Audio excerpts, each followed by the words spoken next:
Hey, good day to everybody. Welcome to another episode of Andrew's Life. I am currently driving on the west side of Muncie, Indiana. Now, this side of town is the poor section of the town. This is the hood, the ghetto, whatever you want to call it. Now, as I've told you on several other videos, just because you might live on the poor section of town, or just because a property might be located on the poorest section of town, doesn't necessarily mean that that area is bad or dangerous or any of that.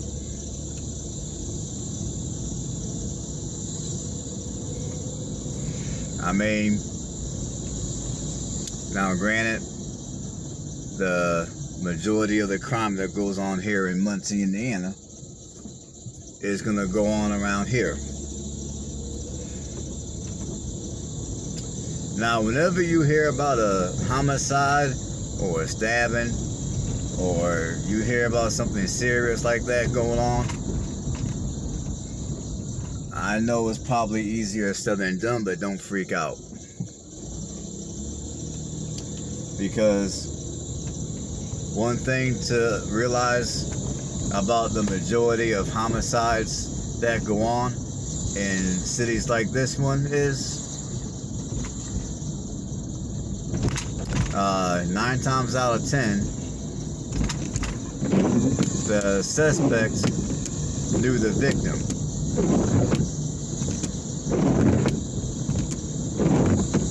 So, you know, for the most part, you're not going to run into a bunch of situations. You're not going to run into a bunch of situations to where you just got people out here shooting and killing people just because. I mean, typically whenever a murder goes on around here, you know, either A, is gang related, or B, is drug related.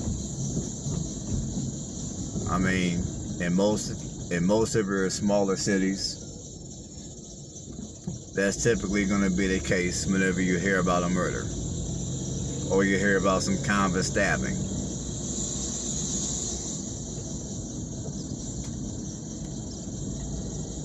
I mean, as far as it goes for crime in cities like this, I mean, the vast majority of the crimes that go on around here will be, you know, somebody might break into your vehicle,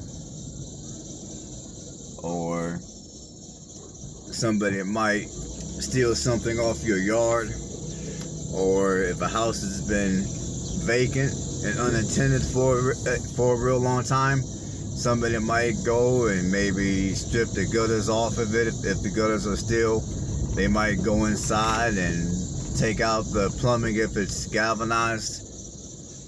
They might take out the copper. I mean, for the most part, those are typically the type of crimes that are going to go on in cities like this one. I mean, like I said, and I'll say it again, the crime that goes on here in Muncie is not going to be like the crime that goes on in Indianapolis.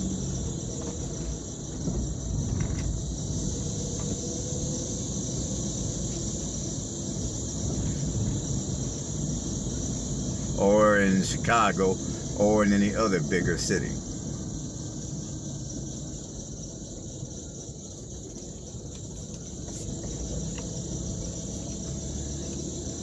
So, basically, once again, and I will say this again as well, as long as you stay away from negativity,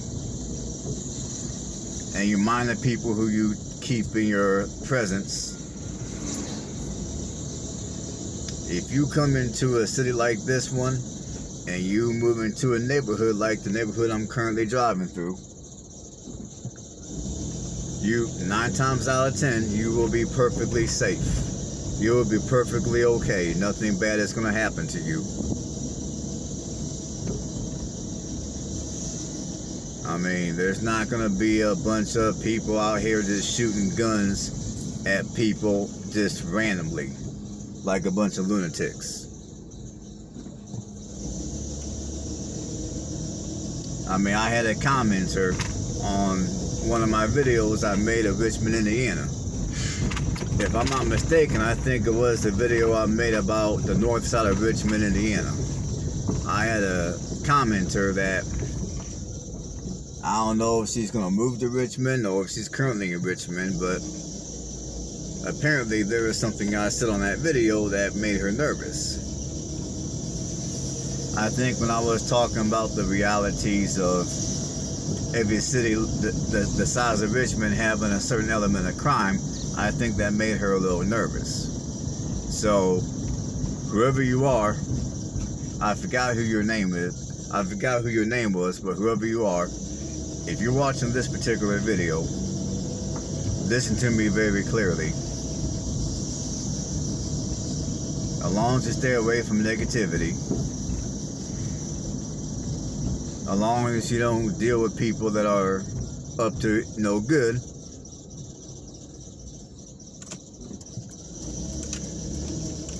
you will be perfectly okay in Richmond. Nothing bad is going to happen to you.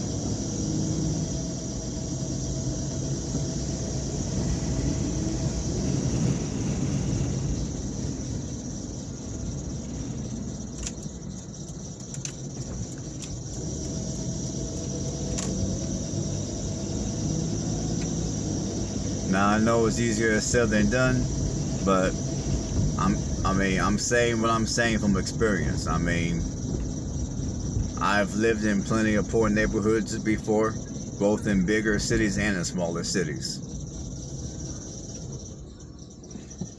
And I can rest assured that as long as you stay away from people that are negative and you stay away from negative activities, as long as you stay away from the streets, basically, you'll be okay. I mean, whether you're in Richmond or Marion, Anderson, here in Muncie, or for that matter, any other smaller city. If you come into a neighborhood like this, if you have to live in a neighborhood like this, I guarantee you will be okay. Nothing bad is going to happen.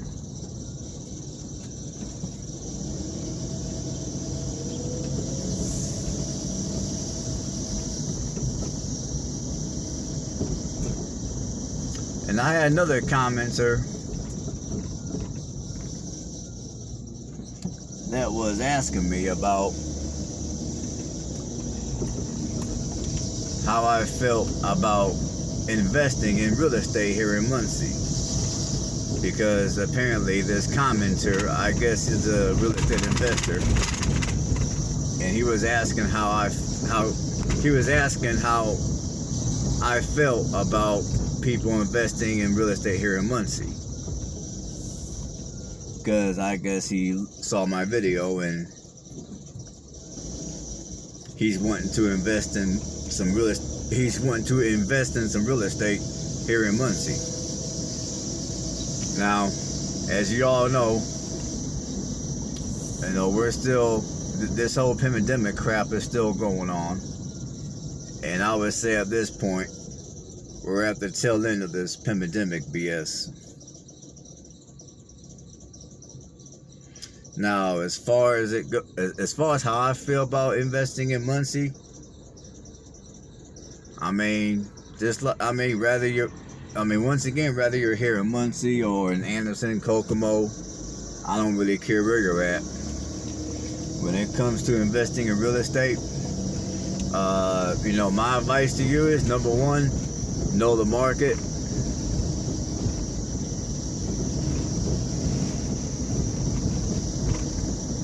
Number two, before you buy the property, I would advise that either you yourself come out here and look at the property for yourself in person before you buy it, or if you know somebody that's on the ground who you trust, I would have somebody like that go and look at the property, go inside the property, take all kind of pictures,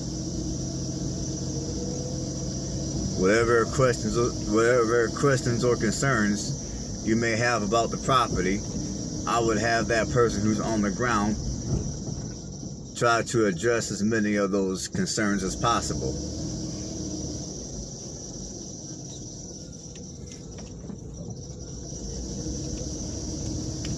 I mean, whatever you do, if you're looking to purchase a property, I never suggest anybody to purchase a property blindly without first seeing the property.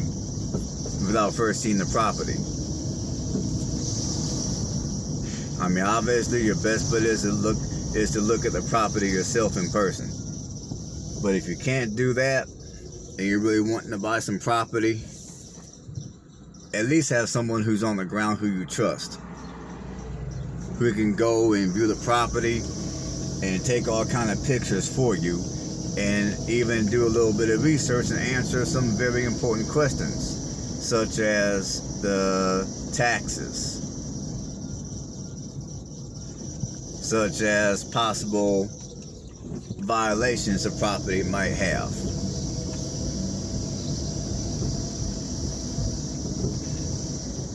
Such as the type of neighborhood that it might be located in.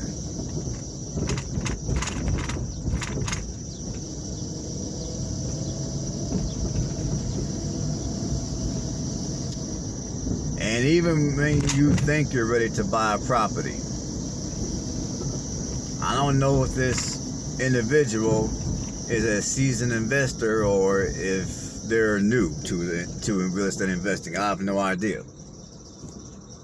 But whenever you get ready to buy a property, if you don't really know an area too well, your best bet is to buy like maybe 1 or 2 properties in that area and see how things go. I mean, rather you might want to be a landlord, or rather you might be wanting to purchase or flip. Your best bet is to buy like 1 or 2 properties and just see how things go. If things go well, then obviously you're going to want to go on ahead and buy more. If things don't go so well, the amount of money that you'll lose possibly will be at a minimum.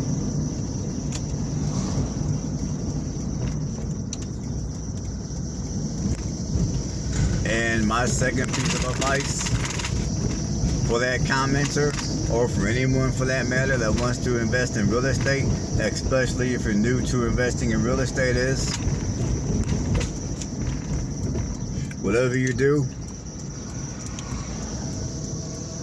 purchase in cash. I mean, I personally would never suggest anybody to take out any kind of a loan for an investment property, because if you take out a loan for an investment property, you make it so vulnerable for everything under the sun that could possibly go wrong for you, such as you get a tenant moving into your property. Let's say you want to be a landlord. You get a tenant moving into your property, and that tenant chooses to not pay rents.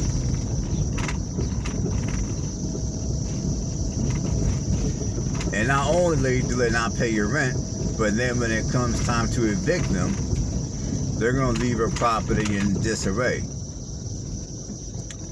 They're going to cause thousands of dollars of damage to your property.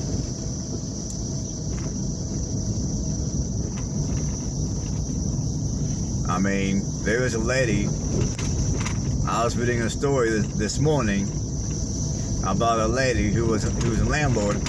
I mean, she lives down in New Albany, Indiana. And apparently she had a tenant that was living in her property for a year. Basically, during the entire time of the pandemic, her tenant did not pay rent. And I guess she finally was able to get that tenant evicted.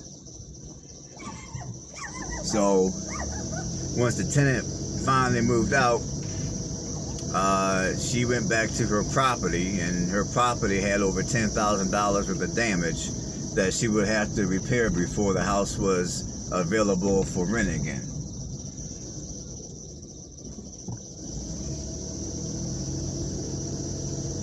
And her story is all over the country. I mean, and really, there's people. I mean, you got landlords all over the country with that exact same story as hers. So, yeah, if you're gonna be a landlord, definitely in an area that you don't really know, I wouldn't buy any more than a couple of properties. Just buy a couple of properties and just see how things go. Now, another thing is, although a neighborhood like this one here in Muncie, Indiana, I mean, if you're just looking for a house to buy for yourself, I would say this area is not a bad area to live. If you're looking for a property to buy and you're not wanting to spend a whole lot of money and you're wanting to keep your housing overhead low, I would say this neighborhood is not a bad neighborhood. I mean, I would say at the least it's worth a look. However, if you come around here and you buy a property for the purpose of renting out, another thing that you should bear in mind is there's going to be a lot of houses in these type of areas that will be up on the market for sale to where the tenant is still in the property. And the ad is going to read something along the lines of the tenant risks to stay. Long-term tenant, they risk to stay, blah, blah, blah. And that's basically how the ad is going to read. Now, for those of you who are right behind the ear and don't really know what time it is in the real estate investing business / landlord business, a lot of you are going to probably think, oh, goody, I already have a tenant, easy money. I don't have to go look for no one. But understand, I would say at least 8 out of 10 times, if you purchase a house with the tenant still living in that house, wanting to stay, chances are pretty high that that tenant is a deadbeat tenant and they have not been paying their rent. And since the landlord has been unable to properly and legally remove the tenant from his property,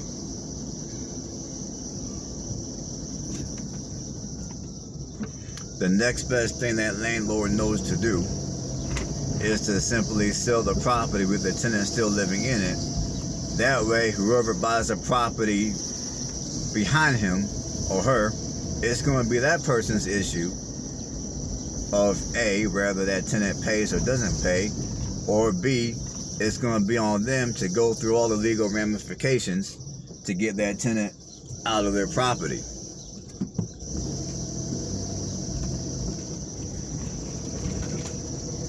So if you buy a house, or if you look at a house, and the house has got a tenant already in it, me personally, I wouldn't bother buying that house.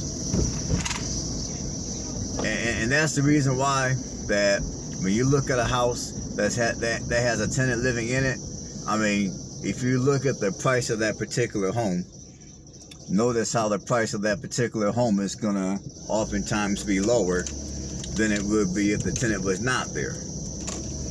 And notice how that particular house, you know, regardless of what kind of neighborhood you're in, regardless of the condition of the property, regardless of any of that kind of stuff, that property is going to take way longer to sell with a tenant in it, because most people that know anything at all about the real estate market realize that if you have a tenant in your house during this pandemic era, it's gonna be a challenge, to say the least, to get that tenant out of your home.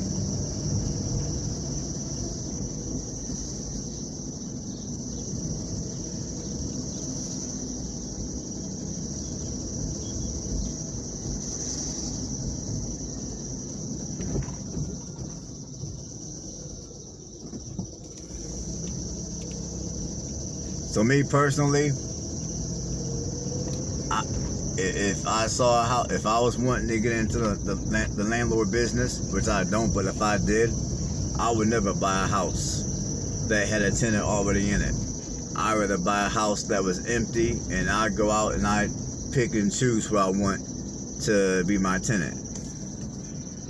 Because 9 times out of 10, if the tenant's already in the house, that tenant most likely is a deadbeat and they haven't been paying their rent like they were supposed to.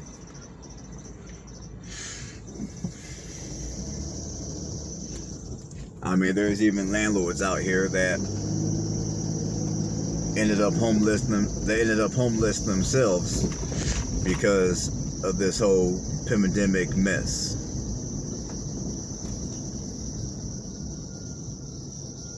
So that's why I suggest that if you're gonna get into the landlord business,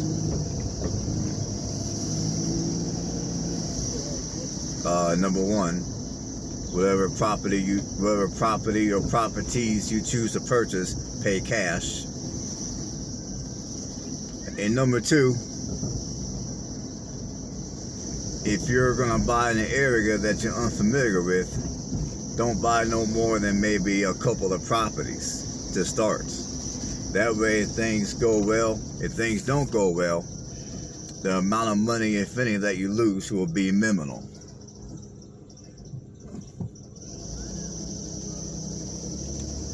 And if things go well, obviously you can always go and buy more houses.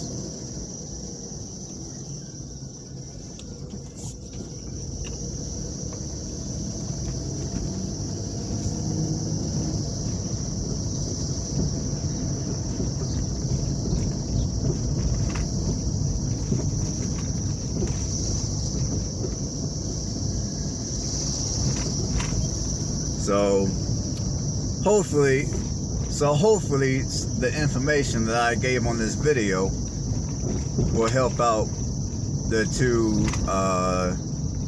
people who were in my comment section asking various questions about investing and just, I guess, how to be safe. So for the two commenters whom I have just got done addressing, I'm hoping that this video will help you two out. And I wish to both of you the best of luck.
And FYI, for the person who was asking me about investing in real estate here in Muncie, Indiana. Now, Muncie, Indiana, if you watch my last Muncie video that I put out about Ball State University, I mean, Muncie does have a sizable college population due to Ball State. So if you can find some properties that are currently up for sale around or close to the Ball State area, that's going to probably be your best bet at making your money here in Muncie, Indiana.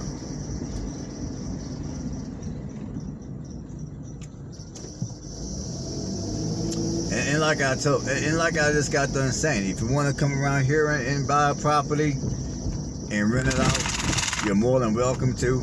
Just understand that the money that you're going to make is going to probably be a little less. And the probability of you having to evict a tenant is going to most likely be a little higher due to the neighborhood. I'm not saying that this is a bad neighborhood. I'm just saying that in neighborhoods like these, unfortunately, you're going to have a higher probability of people not paying their rent for whatever reason.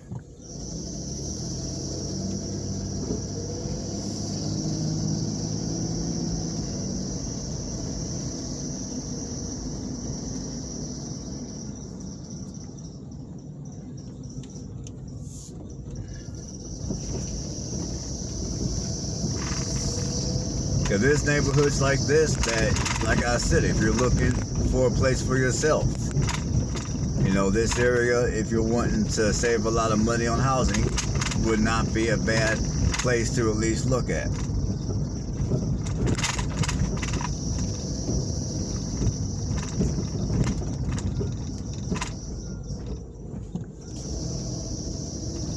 But if you're wanting to be a landlord, then it could be quite a different story. It could be quite a different scenario.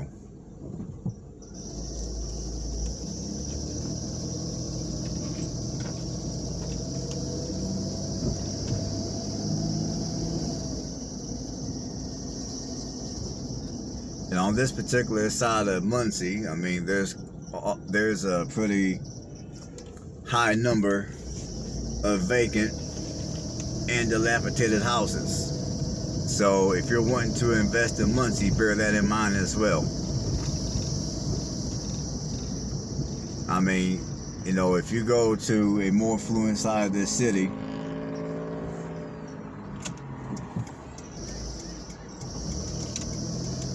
you'll be able to make more. You'll be able to make more money than you will around here.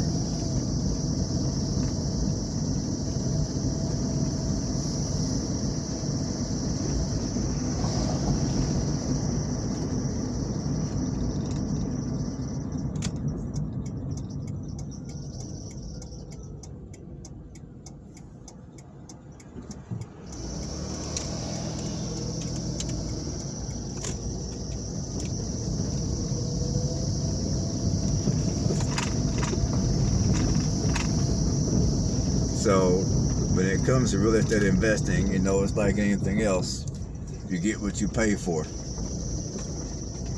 If you buy a property for cheap around this kind of area, then you'll probably be able to rent the property out for not much more than maybe $600 a month. As for if you buy in a more affluent area, or you go closer to Ball State and buy something, you'll probably be able to charge an upwards of maybe $800 or $900 a month. And plus the probability of your tenant paying their rent like they're supposed to will be higher as well.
Okay, people, I'm going to end this video right here. And I'm going to continue to do more of this side of town on another video. Now, on my next video, I'm not going to be doing quite so much talking. So I will see you guys on my next video. Everybody have a blessed one.